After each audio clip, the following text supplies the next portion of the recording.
I never thought I would die like this, cold, alone, and choking on my own blood in a filthy alleyway. How poetic. The once beloved daughter of Su Yikin, the golden heiress of Su Corporation, reduced to nothing more than a discarded corpse under the indifferent gaze of the city lights. I should have known. I should have seen it coming. But I was blind, naive, foolish enough to believe that family meant something. When my father died, I was too consumed by grief to notice the vultures circling. I had lost the one person who had truly loved me, the man who had protected me, who had always reassured me that no matter what happened, I would always have a home, a family, a place where I belonged. His death shattered my world, leaving me defenseless in a house that was no longer my own. Linger, don't be sad, we're still family. That was what Madame Wei told me, her voice laced with gentle sorrow, her hands warm as they cupped mine. She had always been an impeccable actress, her every word dripping with sympathy, her every touch designed to comfort. I had spent years convincing myself that she meant well, that her concern for me was real. But that day, something in her gaze unsettled me. A glint of satisfaction, quickly masked behind the veil of maternal grief. The delicate scent of jasmine clung to her skin, once soothing, now suffocating. I should have recognized the deception in her soft-spoken words. I should have noticed the absence of true sorrow in her eyes. But grief had clouded my judgment, made me weak. I let her guide me to my father's study, let her sit beside me as the lawyer laid out a simple document before me. You need to sign this, Linger. It's just a formality to make sure everything stays within the family. A few strokes of ink. A small, seemingly harmless signature, that was all it took. I didn't even read it. I should have. Because by the time I lifted my pen from the paper, my entire inheritance, every last cent of my father's empire, belonged to them. At first, I didn't understand. None of it made sense. My father had been a man of meticulous detail. He would never have left me with nothing. But when I demanded answers, Madame Wei's expression darkened. And Wei Jinhai, the stepbrother I had once shared childhood summers with, stepped forward with the cold detachment of a man who had planned this moment long before my father's body had even grown cold. Don't make a scene, Su Ling. This is what's best for the company. I stared at him, unable to comprehend the betrayal. This was the same boy who had once picked flowers for me in the garden, who had sworn to protect me when I cried over scraped knees. And yet now, he looked at me as if I were nothing, as if I had never meant anything at all. Before I could process what was happening, the next blow struck. The police arrived 3 days later. I remember the way they stormed into my father's office, the way Madame Wei gasped in horror as if she had no idea what was happening.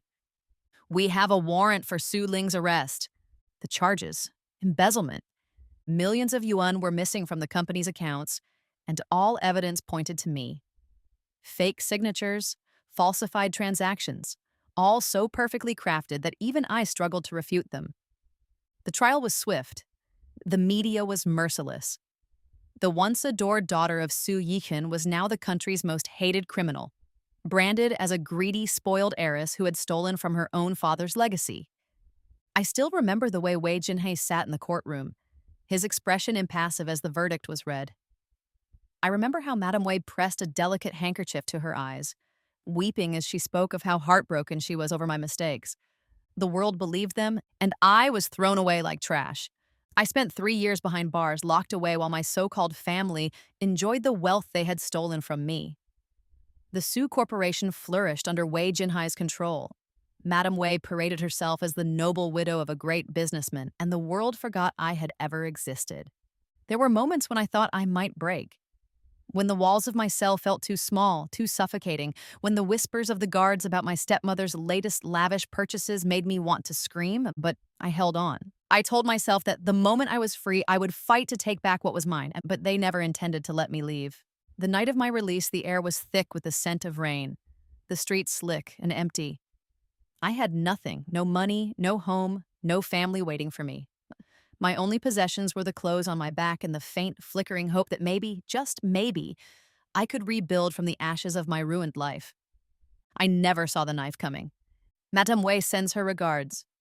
The words were whispered against my ear as the blade plunged into my stomach, sharp and unforgiving. Pain exploded through my body, raw, and excruciating. My breath hitching as warmth spread across my hands. My blood spilling onto the pavement. I staggered, my vision blurring, my knees buckling as I collapsed against the cold, unfeeling ground. I could hear footsteps retreating, the distant hum of the city continuing as if my death meant nothing. And maybe it didn't. Maybe I had always been meant to fade away, forgotten and discarded, while my betrayers continued to thrive. But as the darkness crept in, as my life seeped out onto the asphalt, one thought burned through the haze of my fading consciousness. If I had another chance, I wouldn't be so blind. If I had another chance, I wouldn't just survive. I would burn them to the ground, and then everything went black. I wake up gasping, my lungs dragging in air as if I've been drowning for years. My body jerks upright, my fingers clutching at the soft silk sheets beneath me, sheets that should not exist. This isn't a prison cell. This isn't the cold alley where I died. It takes me a moment to register the dim glow of the morning sun spilling through the wide bay windows, the familiar scent of lavender lingering in the air. My heart pounds violently against my ribs as I stare at my surroundings. My room, my old room. I scramble out of bed, nearly tripping over my own feet as I rush toward the mirror. The moment my reflection stares back at me, the breath in my lungs freezes. The face looking at me is not the gaunt, broken woman I had become in prison. There are no dark circles beneath my eyes, no hollowed-out cheekbones from years of malnutrition. I am young again. My skin is smooth, untouched by suffering. My hair falls in soft waves past my shoulders, healthy and thick instead of brittle and unkempt. I lift trembling fingers to my face. My mind screams that this isn't real, that I died, that I bled out, that I felt my life slip away. And yet, I remember everything. The betrayal, the trial, the years in prison, the knife in my stomach. I squeeze my eyes shut, but the memories won't disappear. They coil inside me, vivid and undeniable, a weight pressing against my chest. I am alive. But not just alive. I've gone back. The realization slams into me with the force of a tidal wave. This is 10 years ago. Before my father changed his will, before Madame Wei took everything from me, before I was stupid enough to believe in the love of a family that never existed. A slow, chilling sensation creeps down my spine. The universe, fate, God, whatever cruel entity that controls this world has given me a chance to rewrite my ending, a chance to make sure they suffer instead. I press a hand to my stomach, half expecting to feel the phantom pain of the knife wound that ended my life. But there is nothing there. My body is whole. My mind, however, is sharper than it has ever been. I will not waste this opportunity. I force my breathing to steady, my mind racing through what I need to do. The old Su Ling, the naive girl who blindly trusted her stepmother's sweet words, is gone. This time, I won't fight Madame Wei head-on. No, that would be too easy. If I attack her outright, she will only play the victim. She will twist the narrative like she always does, paint me as an ungrateful daughter, and win over my father's sympathy. That's how she operates. She thrives on deception. So, I will let her believe she has won. I will let her dig her own grave. I will let her rewrite my father's will with her own hands. And then, I will make sure every word she pens becomes her undoing. I exhale slowly and straighten my shoulders, forcing calm into my expression. I cannot act rashly. I need to be careful, calculated. As if on cue, a soft knock echoes from my bedroom door. "Linger, are you awake?" I know that voice. It's soft, warm, laced with the perfect amount of motherly concern, Madame Wei. For a brief, violent moment, every fiber of my being screams at me to rip that door open and slap the deceit off her face. But I don't. Instead, I school my features into something innocent, something she expects from me. The foolish, trusting stepdaughter she had manipulated so easily in my past life. I take a slow, steadying breath, then turn toward the door. "Yes, Mother. You can come in." The words taste like ash on my tongue, but I smile anyway, because this time, I will not be the prey. This time, I will be the hunter. I have never smiled so much in my life. It feels unnatural, almost painful, to stretch my lips into something soft and obedient. every time Madame Wei so much as glances in my direction. But I do it anyway, because she expects me to, because she wants me to. I see it in her eyes, the quiet satisfaction of a woman who believes she has me exactly where she wants me. Every time I nod in agreement to her suggestions, every time I lower my gaze in deference, every time I say, "Yes, mother," she grows more confident, more secure in the illusion that I am still the same foolish girl who once walked willingly into her trap. She doesn't suspect a thing, not yet. It isn't difficult to play the role she expects. All I have to do is erase the fire from my eyes, replace it with something softer, something weaker. I let my voice lose its edge, let my posture relax into something timid and unsure, as if I am still desperate for her approval. And I make sure my father sees it. I need him to believe that I have accepted my stepmother as my guide, that I trust her completely. Madame Wei has been taking such good care of me, father. I don't know what I would do without her. The words flow from my lips effortlessly, laced with just the right amount of sincerity. I see the way my father's expression softens when I say it, the way relief flickers across his face. He has always wanted peace in this household, and I am giving it to him, at least on the surface. What he doesn't realize is that with every grateful word I speak, he becomes more reliant on Madame Wei. He begins consulting her more in business matters, trusting her judgment, believing that she has only the family's best interests at heart. And that is exactly what I want. The beauty of my plan is that Madame Wei doesn't see it happening. She believes this is her victory, that I have finally yielded to her authority. What she doesn't realize is that power makes people reckless. The more my father leans on her, the bolder she becomes. The more he listens to her advice, the more confident she grows in her ability to influence him. And confidence, when paired with greed, is a dangerous thing. I watch her carefully during dinner conversations, noting the way she speaks now with more assurance, the way she suggests things with less hesitation. She is testing her limits, seeing how much control she can take without my father resisting. And he lets her because he trusts her, because I have made sure he does. But the one who falls for the act the hardest isn't Madame Wei, it's Wei Jinhai. My stepbrother has always been blinded by his own arrogance, convinced that he is smarter, sharper, better than me in every way. In my past life, I didn't see it for what it was. I mistook his confidence for competence. Now I know better. Now I see him for what he truly is. A spoiled, entitled man who has never had to fight for anything in his life. He believes himself untouchable, not because he is brilliant, but because his mother has paved every road for him, ensuring that he never stumbles. And now he believes me to be nothing more than an afterthought. "You've finally learned your place, Su Ling," he says to me one evening, a smug smile curling at the corners of his lips. "It suits you." I lower my eyes, allowing my shoulders to hunch slightly, letting him believe I have shrunk into the shadow of my stepmother's rule. I clutch the teacup in my hands a little tighter, not because of fear, but because it takes every ounce of my restraint not to laugh in his face. If only he knew, if only he realized that the girl he believed to be submissive was the one leading him toward his own destruction. But he doesn't, because he thinks I am weak, and that is his greatest mistake. Some things in life are inevitable. The sun will rise, the seasons will change, and Madame Wei will always be greedy.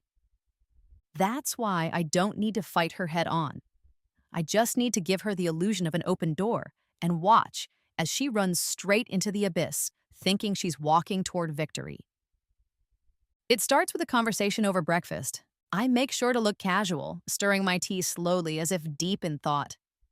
My father sits at the head of the table, flipping through the morning newspaper, while Madame Wei gracefully places a few dishes onto his plate, playing the perfect wife. It's the usual routine, but today I intend to change the script.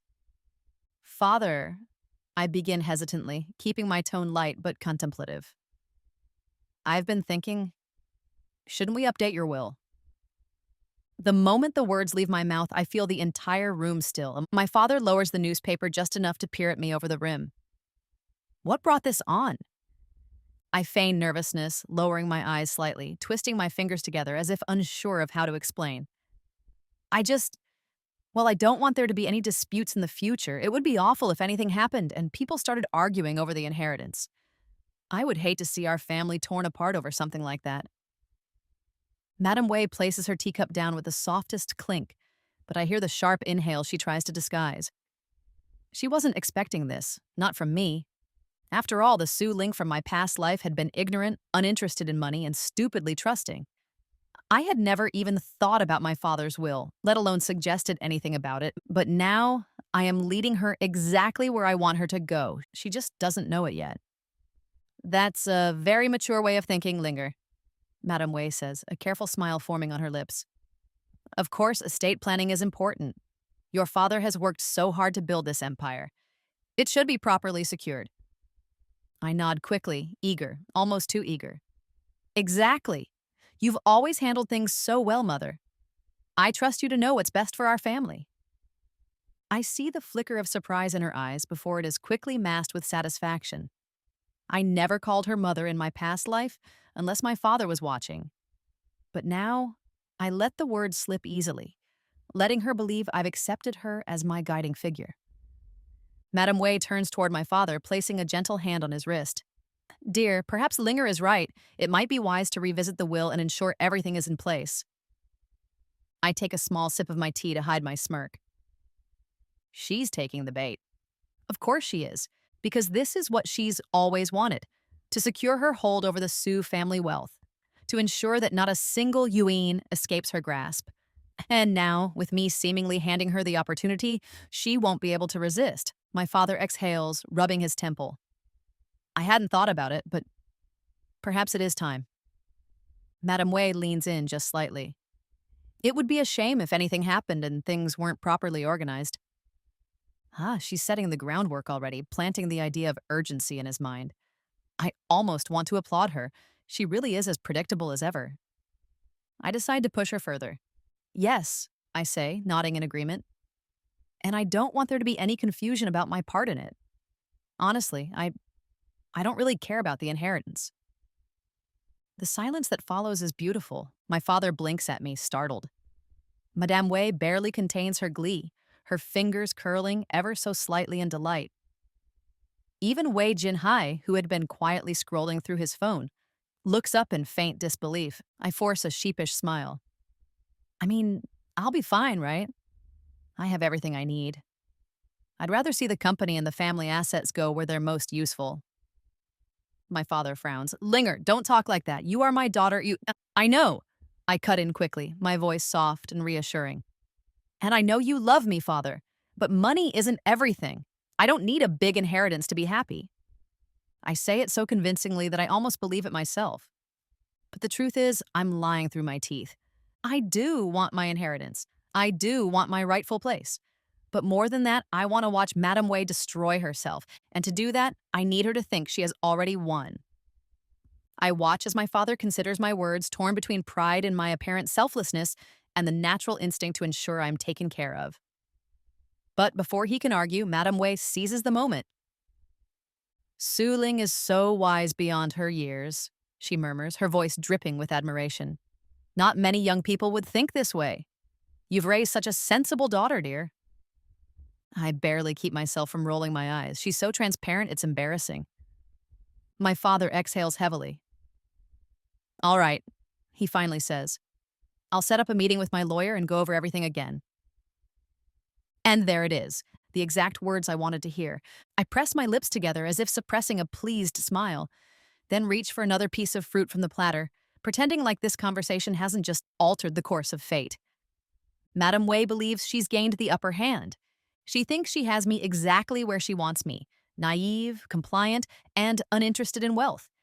She has no idea that I am leading her straight to her own downfall. In my past life, Mr. Zhang had been nothing more than a quiet figure in the background. A diligent lawyer who had handled my father's estate with unwavering professionalism, but had never stepped in when things went wrong. He had been there when I signed my life away. Expression unreadable as my stepmother and stepbrother pulled the rug out from under me. He hadn't helped me then, but he also hadn't been the mastermind behind my downfall. He was simply a bystander. But this time, I can't afford bystanders. I need allies.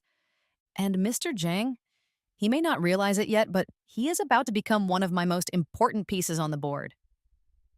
I don't approach him directly. That would be too obvious, too suspicious. Instead, I let our interactions happen naturally, ensuring that he notices me in a different light. The first time I visit my father's office while he's reviewing estate matters, I linger just long enough to ask thoughtful questions. Mr. Zhang, how often do wills need to be updated? Is it normal for them to change frequently? He raises an eyebrow, probably surprised that I'm taking an interest in such matters, but he answers smoothly, testing me to see if I truly care, or if I'm just asking out of idle curiosity. It depends, Miss Sue. Some people keep the same will for decades, but others modify it as their circumstances change. A good estate plan considers all potential risks. I nod as if I'm taking his words to heart. That makes sense. I just worry about father, you know? I want to make sure everything is fair, that no one ever tries to manipulate him. I don't say who would do the manipulating. I don't have to. The implication is enough. The second time we meet, I slip in another carefully crafted observation. Father trusts you a lot, Mr. Zhang, I say warmly. It's good to have someone so principled in charge of these matters. Flattery is a dangerous tool, but when wielded correctly, it plants doubt in even the most neutral minds. If Mr. Zhang had previously been indifferent, he is now aware that I see him as a man of integrity. And when the time comes for Madame Wei to rewrite the will, that small seed of doubt I planted will make him pay closer attention. When Madame Wei inevitably pushes my father to alter his will, she will make sure everything benefits her and Wei Jinhai. What she won't realize is that Mr. Zhang will be watching. And when I innocently suggest certain protective clauses, conditions that will make it impossible for her to truly secure the fortune, Mr. Zhang will ensure they are included. The best part? She won't notice until it's too late. Madame Wei is not the only one who needs to fall. Wei Jinhai, my so-called stepbrother, is just as much of a threat. If I want to take back my life, I need to ruin him completely. Lucky for me, I know exactly how to do it. In my past life, Wei Jinhai stole a multi-billion project from Su Corporation, a venture into new energy solutions that skyrocketed his career and secured his power within the company. He hadn't built the success himself. He had taken it, using inside information to sabotage the real executives working on it, then presenting the project as his own. I had been too naive then, too consumed with my own problems to notice how he rose so quickly. But now I know his weakness. He is not actually capable, and he thrives on deception, on manipulating situations to his advantage. But without someone guiding him, he doesn't have the intelligence to make the right calls. So I decide to use his own tactics against him. Through subtle conversations at family dinners, I start planting ideas in his head. Jinhai, have you been keeping an eye on the emerging overseas markets? I heard some very interesting things about new foreign investments. He barely acknowledges me at first, thinking I'm just rambling about something I don't understand. But when he later hears the same information, which I have strategically leaked through different channels, he starts paying attention. And then I make sure he gets the wrong information. I accidentally let slip some company insights that seem promising but are ultimately false leads. I speak just loudly enough for his assistant to overhear, knowing full well that the information will make its way to him. Wei Jinhai, blinded by his arrogance and his belief that I am too stupid to know anything about business, takes the bait. He invests and he fails.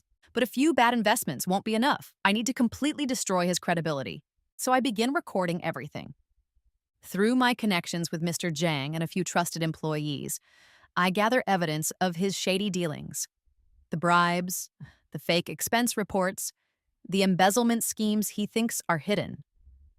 In my past life, all of this had been overlooked because my father had trusted him. But now, with me controlling the narrative, I ensure that these small crimes turn into massive scandals. I don't release the evidence immediately. No, I wait. I let him dig his own grave. Let him believe he is untouchable. Let him continue making stupid mistakes. And then, when the time is right, I will expose everything. Wei Jinhai won't just lose his investments. He won't just lose his credibility. He will lose everything, and his position, his reputation, his future. And when that moment comes, when he finally realizes that I was the one pulling the strings, I will look him in the eye and smile. Greed makes people stupid. It makes them reckless. It makes them arrogant enough to believe they are untouchable. Madame Wei, for all her careful planning and cunning, is no different. For the past few months, I have been playing my role perfectly, obedient, naive, and seemingly indifferent to my father's wealth. I have smiled when necessary, agreed when expected, and subtly pushed her exactly where I need her to go. And now she believes she is ready to take the final step. She wants complete control. Madame Wei has waited long enough, and now that she thinks I am out of the way, she moves aggressively. She starts whispering to my father more frequently, bringing up concerns about the company's future, the need for stability, the importance of securing the family estate before anything unfortunate happens. Yikin, she murmurs, sitting beside him at the dinner table, her voice filled with false concern. I just worry about Linger. She's such a sweet girl, but she's too naive when it comes to business. If something happens to you, she won't know how to manage everything. Wouldn't it be better to ensure that someone more experienced oversees things? I don't even flinch at her words. I sip my tea, keeping my gaze downcast as if I am too innocent to understand the conversation happening right in front of me. My father exhales, rubbing his temple. We've discussed this before, Wei. Linger is still young, but she has potential. I nearly smile. This is where my small, careful doubts have started to take root. Over the past few weeks, I have subtly questioned my father about trust, about how well he truly knows the people around him. I've spoken of disloyalty in business, of how people change when money is involved. And while I never said anything outright, I made sure he began looking at Madame Wei differently. But Madame Wei, blinded by her desire to secure everything, pushes harder. She pressures my father relentlessly, using gentle manipulation and strategic timing to catch him in moments of exhaustion. I just want what's best for the family, she says sweetly, holding his hand. We should finalize the estate plan soon, dear. You never know what could happen. Eventually, my father agrees to the new will, which is drafted and signed. Madame Wei practically glows with victory, convinced that she has won. She never thinks to question the details, never notices the carefully added clauses that ensure she will lose everything. She doesn't know that I have already secured my greatest advantage. Madame Wei is meticulous and careful. She has always read every contract, every document, every fine detail to ensure that she is in control. But greed makes people careless, and this time, she is so blinded by her desire to take everything from me that she doesn't read the will carefully. Mr. Zhang, the lawyer I have carefully befriended and influenced, has made sure that an additional clause is included in the will. It is simple and elegant. It states that if Su Yichen's death is deemed unnatural, all assets will automatically transfer to Su Ling, me, not Madame Wei or Wei Jinhai. And Madame Wei, thinking that my father's death is years away, thinking that she has already won, and thinking that she is finally free to claim the fortune she has long desired, doesn't even see it. I continue playing my role flawlessly, acting unconcerned about the will. I nod and smile sweetly whenever she speaks of the company's future, of Wei Jinhai's brilliance, and of how my father's choices are best for the family. I make sure she sees no threat in me, and that is exactly what pushes her to move too soon. Because now, she believes the only thing left standing between her and total victory is my father himself. She doesn't know that she has just walked into my trap, and when she finally makes her move, she will lose everything. The end comes faster than even I expected. For weeks, I have watched Madame Wei grow bolder, her patience wearing thin as my father's health begins to wane. She has been careful, slowly introducing small doses of poison into his evening tea, making his fatigue seem natural. At first, the changes are subtle. Slightly slower movements, occasional dizziness, a loss of appetite that the doctors brush off as stress. But I know better. I see the way she watches him, the way she carefully masks her satisfaction behind a veil of concern. She pretends to dote on him, making sure he takes his medicine every night, offering him meals that she personally prepares. No one questions it. After all, she has spent years playing the devoted wife. But she has forgotten one thing. I am watching her, and I am always one step ahead. On the night she gives him the final dose, she acts as if nothing is out of the ordinary. She sits beside him at dinner, holding his hand, murmuring sweet nothings about how much she worries for his health. My father, trusting and tired, drinks the tea she has prepared for him, and this time he does not wake up. The next morning, the house was thrown into chaos as the servants discovered the master cold and lifeless in his bed. Madame Wei, ever the actress, played her part perfectly.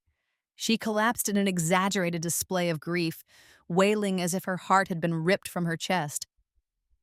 But amidst the chaos, I did not cry. I had already set the next phase of my plan in motion. Hours before my father's death was even announced, an anonymous tip reached the authorities. A forensic analysis of my father's teacups revealed traces of a rare, slow-acting poison. Security footage from the kitchen showed Madame Wei personally preparing the tea every night, footage that had been mysteriously overlooked for weeks, but was now conveniently delivered to the right hands. By the time the house was swarmed with police, Madame Wei still believed she had won. She believed she had secured everything. She had no idea that in just a few hours, she would lose it all. The air in the lawyer's office was thick with tension. Madame Wei sat at the center of the room, dressed in an elegant black mourning outfit, her face a careful mask of sorrow. Beside her, Wei Jinhai lounged comfortably, already basking in his newfound power. He did not grieve. He did not even pretend to. He believed that this was the moment where everything ultimately belonged to him. I sit quietly across from them, my hands folded neatly in my lap and my face unreadable. The lawyer clears his throat and announces, "As per the final wishes of the late Mr. Su Yiken, we will now go over the contents of his will." Madame Wei's lips curl into a faint, almost imperceptible smile. She glances at me briefly as if savoring my supposed downfall. She doesn't know.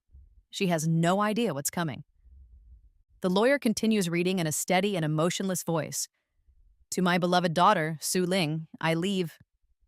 I see the moment Madame Wei's fingers twitch slightly and her composure almost slips as she registers the words.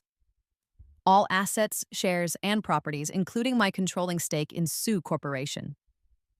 There's a sharp inhale, and Wei Jinhai shifts and stiffens beside Madame Wei, whose smile falters. That must be a mistake," she says, her voice still level but strained, noticeably tighter. The lawyer does not even blink.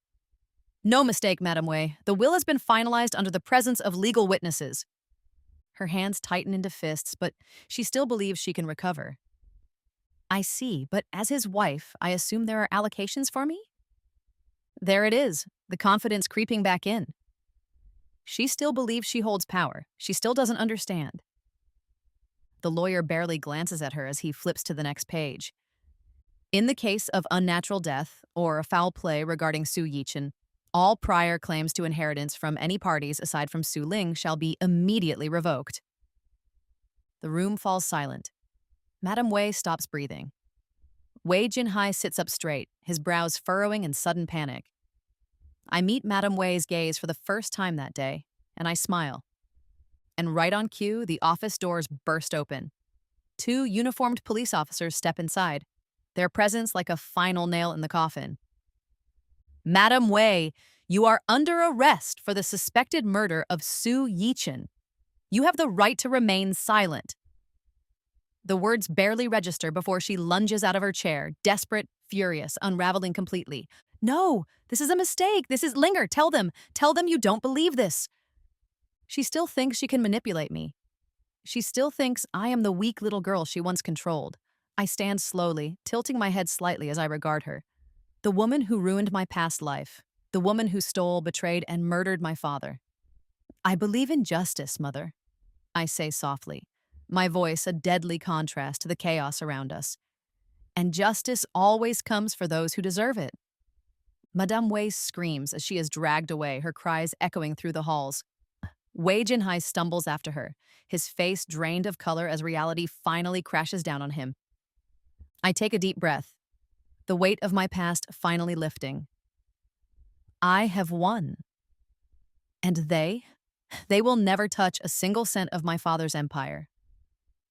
I have always believed that karma is not something that waits patiently for the afterlife. It arrives swiftly, precisely, and mercilessly. Wei Jinhai never saw it coming. For years, he walked through life convinced of his superiority, wearing arrogance like a crown. He had everything handed to him, connections, power, influence, without ever lifting a finger. His success was never his own. It was built on lies, manipulation, and stolen efforts. And now, I'm taking it all away. The first domino topples with the release of a single file, one that lands directly in the hands of Sue Corporation's board members. Inside, undeniable evidence of Wei Jinhai's embezzlement. I had spent months gathering it, recorded conversations, forged documents, wire transfers leading to shell accounts he thought were untraceable. But the most damning piece? A signed agreement detailing his misuse of company funds for personal investments. I'd been patient. I had waited for the perfect moment. And now, with Madame Wei rotting in a cell, there is no one left to shield him. The fallout is instantaneous, and the media rips him apart, headlines flashing across every major financial network. Scandal in SU Corporation. Heir accused of fraud. The rise and fall of Wei Jinhai, a legacy built on lies. Arrest warrant issued. How far did the corruption go? With the company's reputation in shambles, the board has no choice but to cut him loose. Investors pull out, shares plummet, lawsuits are filed at record speed, and then the final blow. The authorities arrived at his penthouse, handcuffs glinting under the chandelier's light. He fought it, of course. People like him always do. "You can't do this to me. I built this company," he roared, his voice echoing against the marble walls as officers restrained him. "I'll come back from this, I swear it." But no one listened. His mother was gone. His allies had abandoned him.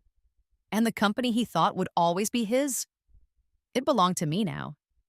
The world he once ruled crumbled around him, and I did not feel an ounce of pity. I waited exactly 1 month before visiting her. By now, Madame Wei had lost everything. Her power, her wealth, her carefully constructed empire. The pristine image she spent years cultivating had deteriorated into nothing.